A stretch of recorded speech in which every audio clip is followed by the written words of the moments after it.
जय श्री कृष्ण आप सभी को। Shrimad Bhagavad Gita the mind Guru series question number 7 में मैं प्रीति चिंडक आप सबका स्वागत करती हूँ। आज का प्रश्न हमें चिन्मय रुक्मिणी नगर बेलगावी 9वीं कक्षा में पढ़ने वाले एक छात्र ने भेजा है। चिन्मय पूछते हैं, हम मतलब वो और उनका दोस्त, हमारी दोस्ती 7 साल से चल रही है, लेकिन उनके दोस्त के पिता का जनवरी में निधन हो गया, इसलिए वो और उनके परिवार बेंगलोर शिफ्ट हो गए। अब उनके शिफ्ट होने के बाद चिन्मय को बहुत रोना आता है, अकेलापन भी महसूस होता है। जब भी उनको उनकी दोस्ती के हसीन पल याद आते हैं तो वह बहुत रो पड़ते हैं। इस दुख और अकेलेपन को कैसे दूर किया जाए और उनको इसमें श्रीमद् भगवद गीता कैसे मदद कर सकती है, यह चिन्मय जी हमसे पूछ रहे हैं। बहुत ही भावनाशील मार्मिक सवाल पूछा है चिन्मय जी ने। देखते हैं श्रीमद् भगवद गीता इस पर क्या उत्तर देती है। भगवान कृष्ण श्रीमद् भगवद गीता के दूसरे अध्याय के 11वें श्लोक में कहते हैं कि कोई भी परिस्थिति यह किसी भी रूप में आती है, वह सभी हमारे ही कर्मों का फल है। उस अनुकूल या प्रतिकूल परिस्थिति में सुखी या दुखी होना गलत है और उसमें फंसना तो मूर्खता भरा लक्षण है, ऐसा भगवान कृष्ण हमें कहते हैं। परिस्थिति चाहे अनुकूल हो या प्रतिकूल, उसके आरंभ के साथ उसका अंत भी निश्चित है। ऐसी परिस्थिति ना आरंभ में होती है ना अंत में, वह सिर्फ थोड़े समय के लिए मध्य में प्रकट होती है, और जो कि थोड़ी समय के लिए आई है इसका मतलब वो अस्थायी ही है। तो ऐसी परिस्थिति के लिए दुख ही क्या करना। दूसरे अध्याय के 13वें श्लोक में भगवान कहते हैं, परिवर्तन ही संसार का नियम है। सब सृष्टि परिवर्तनशील है। अब ऋतुओं को देख लो या कोई भी चीज को देख लो, कोई ही स्थायी रूप से नहीं रहती। जैसे कि हमारे शरीर की अवस्था है, पहले बाल्यावस्था, फिर कौमार्य अवस्था, फिर युवा अवस्था, फिर वृद्धावस्था। अगर शरीर की अवस्था ही परिवर्तनशील है तो भगवान कहते हैं कि इन अवस्थाओं पे अगर हम शोक नहीं करते, यह हम लोग इस अवस्थाओं में दुखी नहीं होते, बल्कि हम इन अवस्थाओं को स्वीकारते हैं, फिर परिस्थितियों में हम शोक या हर्ष क्यों करें। भगवान कहते हैं कि जब जो चीज परिवर्तनशील है, जो हमें पता है कि परिवर्तन होने ही वाला है, वो स्थायी नहीं है, जो आज है वो कल नहीं होगा, जो कल है वो परसों नहीं होगा, और जो परसों है वो आज नहीं है, इसका मतलब कोई भी चीज ये लॉन्ग टर्म के लिए हमारी लाइफ में नहीं है। इस चीज को, इस सत्य को हमें स्वीकारना है। तो इन सब जो परिवर्तनशील है, जो बदलने वाला है, उसके लिए हर्ष या शोक करने का क्या मतलब है। उपरोक्त दोनों बातों को अधिक स्पष्ट करते हुए भगवान कृष्ण दूसरे अध्याय के 14वें श्लोक में कहते हैं कि शीत और उष्ण दोनों ही शब्द अनुकूलता और प्रतिकूलता को दर्शाते हैं। जैसे कि शीत मतलब अनुकूलता और उष्ण मतलब प्रतिकूलता। वस्तु के रूप ही हमें सुख और दुख देने वाले हैं। हमारे मन का हुआ तो सुख, हमारे मन के विपरीत हुआ तो दुख। मतलब हमारे मन के समान हुआ, जो हमारे मन का हुआ तो अनुकूलता है परिस्थिति की, और हमारे मन के विपरीत हुआ तो हमारे लिए वह परिस्थिति प्रतिकूल है। वास्तव में देखा जाए तो वस्तु में सुख या दुख देने का सामर्थ्य ही नहीं होता। हम अपना संबंध इनसे जोड़कर इन पर निर्भर हो जाते हैं। वस्तुएं तो आने जाने वाली है, क्योंकि वे उत्पत्ति से पहले नहीं थी और वह विनाश के बाद भी नहीं होगी, इसलिए इन्हें आगमापाई कहते हैं। अगर कोई कहे कि आदि और अंत में नहीं है लेकिन मध्य में तो है, तो भगवान कहते हैं मध्य में भी वह बहुत थोड़े समय के लिए है, और वो इतनी तेजी से बदल जाती है कि उन्हें वापस देखना भी हमारे हाथ में नहीं होता। इसीलिए भगवान इन्हें अनित्य कहते हैं। केवल यह वस्तुएं ही नहीं, तथापि इनका ज्ञान देने वाले इंद्रिय भी परिवर्तनशील है। तीसरे अध्याय के 17वें श्लोक में भगवान कहते हैं, जब तक मनुष्य अपना संबंध संसार से मानता है, तब तक अपनी प्रीति इंद्रिय भोगों से एवं स्त्री, पुत्र, परिवार, मित्र, समाज आदि से मानता है, और संतुष्टि धन में मानता है। प्रीति वह अपने रिश्तों में मानता है, संतुष्टि वह धन में मानता है, और तृप्ति भोजन में मानता है। समाधान उसे लगता है कि भोजन के करने से होता है, या विविध व्यंजनों को ग्रहण करने से हमें जो है वो तृप्ति मिल सकती है, लेकिन इनमें से उसकी प्रीति, तृप्ति व संतुष्टि कभी भी पूर्ण नहीं होती, और वह निरंतर चलती ही रहती है। क्योंकि इंसान का स्वभाव जो है, भगवान कहते हैं, वह पाकर अधिक पाने की लालसा रखता है, वह कभी संतुष्ट नहीं होता। क्योंकि यह जो प्रीति, तृप्ति और संतुष्टि है, यह शब्दों में ही मनुष्य उलझा रहता है। उसे लगता है ये जो अस्थिर चीजें हैं, जो अस्थाई है, उनसे उसे तृप्ति मिलेगी, प्रीति मिलेगी, या जो धन उसने कमाया है, जो उसे मिल रहा है, उसे संतुष्टि मिलेगी। लेकिन यह कोई भी भाव उसका पूर्ण नहीं होता, बल्कि ये बढ़ता ही जाता है। अवस्थाएं उसकी निरंतर चलती ही रहती है। कारण संसार तो परिवर्तनशील है, तो जाहिर सी बात है इससे मिलने वाले पदार्थ और इनसे मिलने वाले भाव भी परिवर्तनशील ही होते हैं। जैसे भूख लगने पर हमें लगता है भोजन में तृप्ति होगी, और वह अवस्था कायम नहीं होती, क्योंकि भूख लगने पर हमें खाने की ये आशा होती है, इच्छा होती है, और हमें लगता है हम इसे पाकर खुश हो जाएंगे। लेकिन जब हम भोजन पा लेते हैं, जब हमारा पेट भर जाता है, तो क्या हमें सच में जो अनुभव पहले था वह बाद में रहता है? जैसे भूख थी, वो भूख खत्म हो जाती है, मतलब शरीर परिवर्तनीय होता है। भूख की अवस्था भोजन पाने के बाद भूख खत्म हो जाती है, मतलब जब हम लोग भोजन पाने की लालसा में इतने उत्कंठित होते हैं, लेकिन भोजन खाने के बाद थोड़े समय के हमें लिए लगता है कि हमें तृप्ति है। तो जो चीज हमें मिलती नहीं है, तब तक उसकी आशा, उसकी उत्कंठा, या कहिए उसका लालच हमारे मन में बढ़ता रहता है। जैसे उस चीज को हम पा लेते हैं, हमें उसमें कोई भी आनंददायक वस्तु या समाधान देने वाली कोई भी चीज नजर नहीं आती। जैसे देखा जाए कि धन पाने की अवस्था भी हमारी क्षणिक होती है, हमें इतना धन मिले, इतना धन मिले, इतना धन मिले, लेकिन हमें पता नहीं है कि हमें कितना धन चाहिए, क्योंकि जैसे हमें ये इतना मिला है, हम इससे और अधिक पाने की लालसा रखते हैं। तात्पर्य यह है कि यह सभी अवस्थाएं क्षणिक है। इनको मिलने के पहले जो भाव होते हैं वह मिल जाने पर कायम नहीं रहते हैं। संसार में प्रीति, तृप्ति, संतुष्टि कभी भी स्थायी नहीं रहती। दूसरे अध्याय के 15वें श्लोक में भगवान कहते हैं, मनुष्य प्राप्त परिस्थिति को हमेशा ही बदलने का प्रयत्न करता है।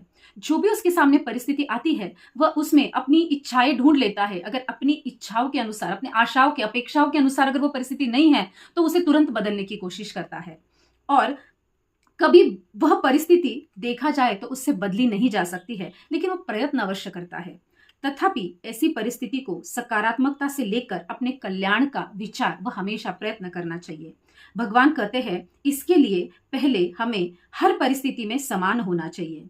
गीता में अगर देखा जाए तो सम का महत्व बहुत बताया है। मतलब जैसी भी परिस्थिति हो, मनुष्य को हमेशा समानता पूर्वक समभाव से रहना चाहिए, स्थिर बुद्धि वाला रहना चाहिए। मतलब बहुत शोक आए तो बहुत दुखी ना हो, और बहुत हर्ष आए तो बहुत उछल के मारे, बहुत प्रसन्नता में, आवेश में आके कुछ ना करे। तो हर चीज में सुख या दुख आने वाली, मतलब प्रतिकूल या अनुकूल परिस्थिति में हमेशा सम रहे, स्थिर रहे। गीता के अनुसार धीर मनुष्य ही ऐसी परिस्थिति में सम रह सकता है, और अपने आप में स्थित स्थिर बुद्धि वाला मनुष्य सुख दुख में सम रहता है, जिसे संसार की प्रतिकूल परिस्थिति ना दुखी करती है, ना अनुकूल परिस्थिति ज्यादा सुख देती है।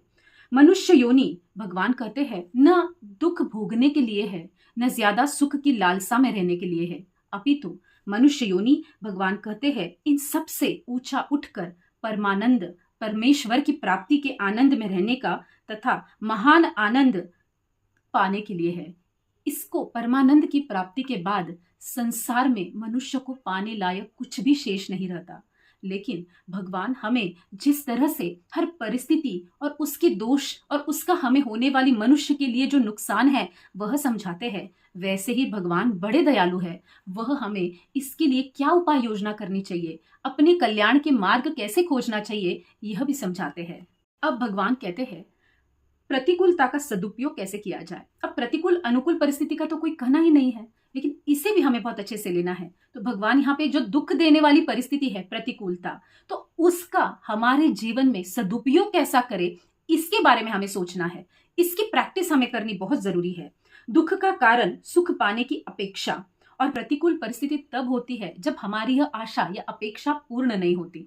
जब हम किसी से कोई आशा रखते हैं कि हमें इनसे यह मिले या हमारे हिसाब से यह चीज हो, और वो नहीं होती, तब हमें बड़ा दुख होता है।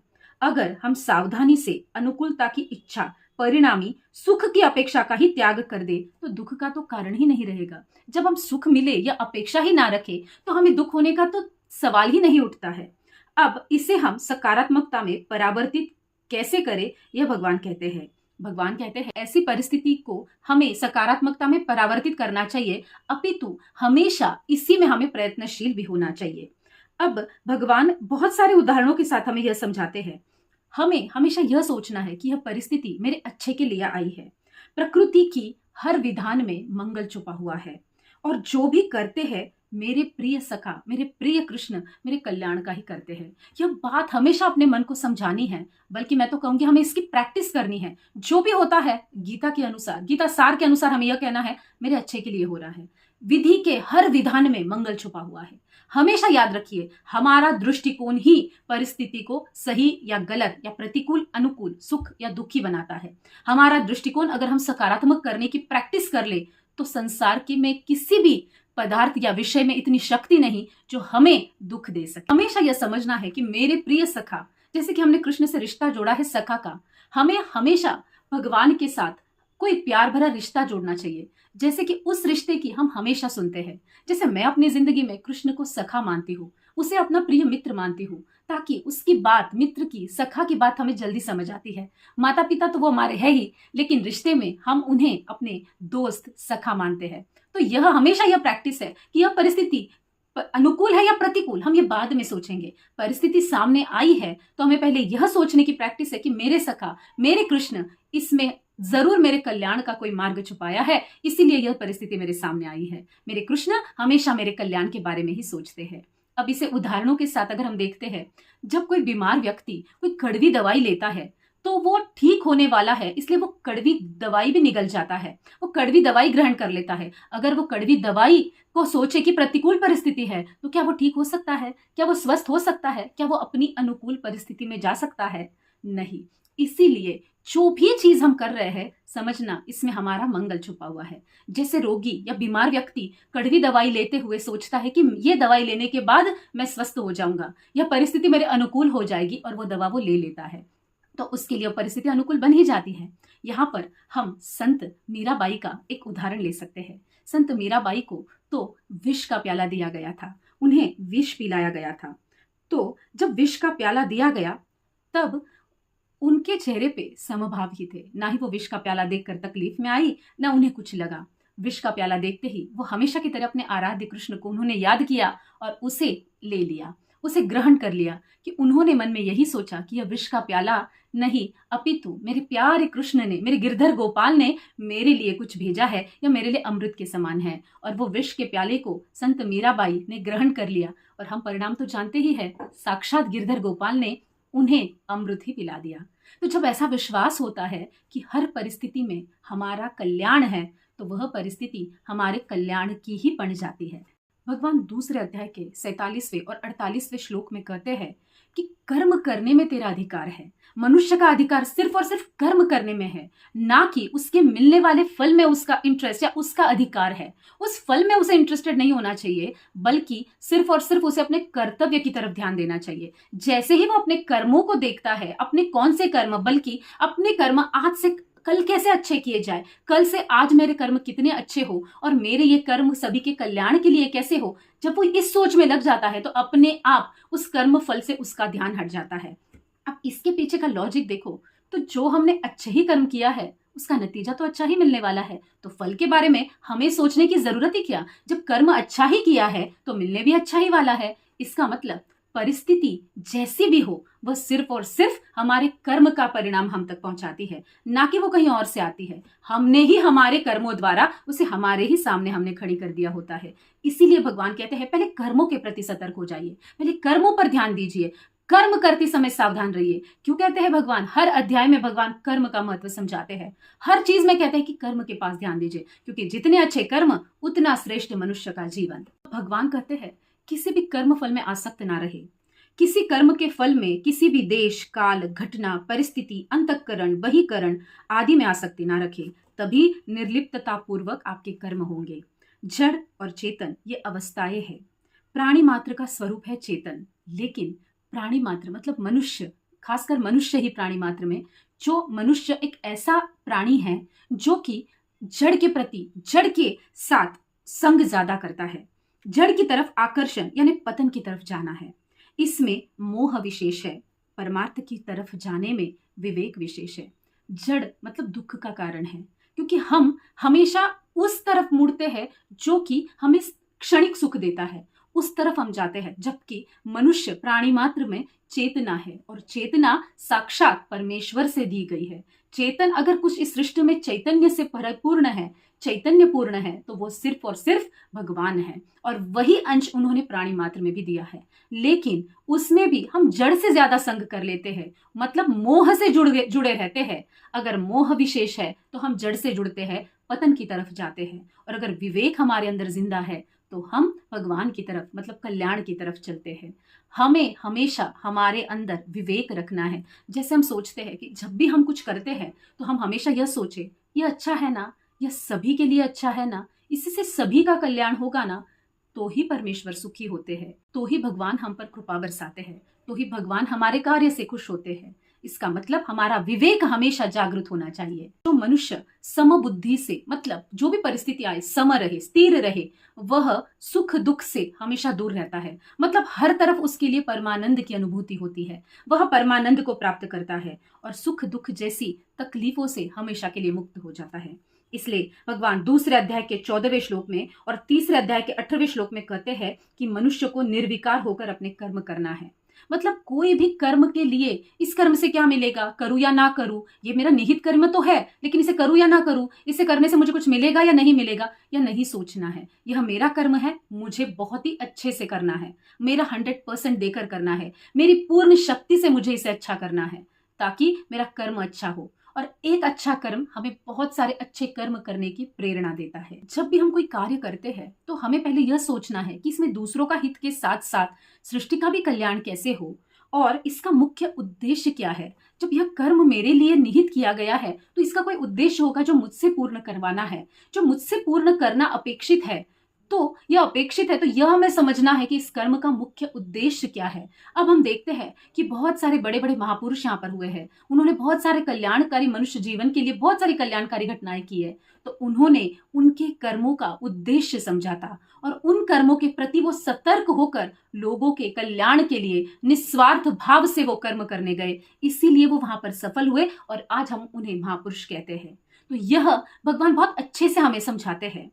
इसी में हमें मन की शांति मिलती है और यह सारी चीजें हमें अनुभव करने की है। जब भी हम किसी का भला करते हैं तो यकीन मानिए उसका भला होने के पहले, उसे जब तक यह एहसास हो उसके पहले हमें बड़ा समाधान, शांति महसूस होती है कि हमने किसी का भला किया है। यह अनुभव सभी को होता है। जब हम किसी के साथ गलत करते हैं, जब तक उसे यह एहसास हो, पहले हमें बहुत बुरा लगता है, हमारा मन हमें बहुत बुरी तरह से खाने लगता है, हमें हमारे मन में बड़ी सी ग्लानि रहती है। इसका मतलब हमें पहले पता चलता है कि हमने किसका अच्छा किया है और किसका बुरा किया है। तो भगवान कहते हैं कि मन की शांति, मन का समाधान और मेरी प्राप्ति चाहिए तो दूसरों के हित में कार्यरत रहे, दूसरों के लिए जिए, दूसरों का कल्याण करे, इसी में हमारा कल्याण छुपा हुआ है। यही भगवान हमें भगवद गीता में समझाते हैं। अब चिन्मय जी, मैं आपको यहाँ पर भगवान श्री कृष्ण का बहुत बड़ा उदाहरण देना चाहूंगी। आपके दोस्त के दूर जाने की वजह से आप बड़े ही दुखी है या आप बड़े ही नाराज है, लेकिन इसी में विधि का विधान मंगल है, ये समझिए। दोस्त दूर के शहर में गया है, उसका वहां पर कल्याण है और आपका यहाँ पर कल्याण है। आप अपने आप को स्थिर रखिए ताकि आप उसे जो है प्रेरणा दे सके, हिम्मत बंधा सके और उसकी आप प्रेरणा बन सके, उसे आप सपोर्ट कर सके। तो आप अपने आप को स्थिर रखिए, आप अपने आप को शांत रखिए और हमेशा भगवद गीता का पठन कीजिए।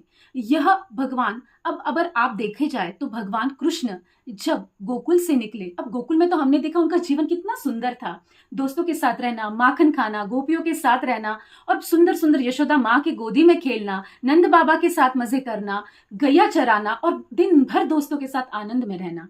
बहुत ही सुंदर लीला थी कृष्ण की गोकुल में। लेकिन जब भी समय आया भगवान ने ये सारे पाश तोड़ दिए और भगवान इन सब से विदा लेकर मथुरा चले गए।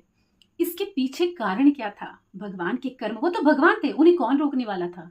लेकिन जो खुद ही कर्म का महत्व समझाते हैं वो खुद कर्म से दूर कैसे हो सकते हैं? तो भगवान अपने हर एक क्रिया में, अपने हर एक लीला में लोगों को ज्ञान ही देते हैं, अपने हर कर्म से लोगों को समझाते हैं कि यह हमें करना चाहिए। अर्जुन भगवत गीता में केवल माध्यम है, लेकिन भगवान को ज्ञान और कल्याण तो मनुष्य जाति का करना है। इसलिए तो इतनी पूर्व कही भी भगवत गीता आज भी हमें बहुत सारे सत्य के प्रमाण देती है, हमारे जीवन का अनुभव समृद्ध करती है और हमें जीवन की बहुत ही सुंदर मार्गदर्शिका के रूप में मिलती है।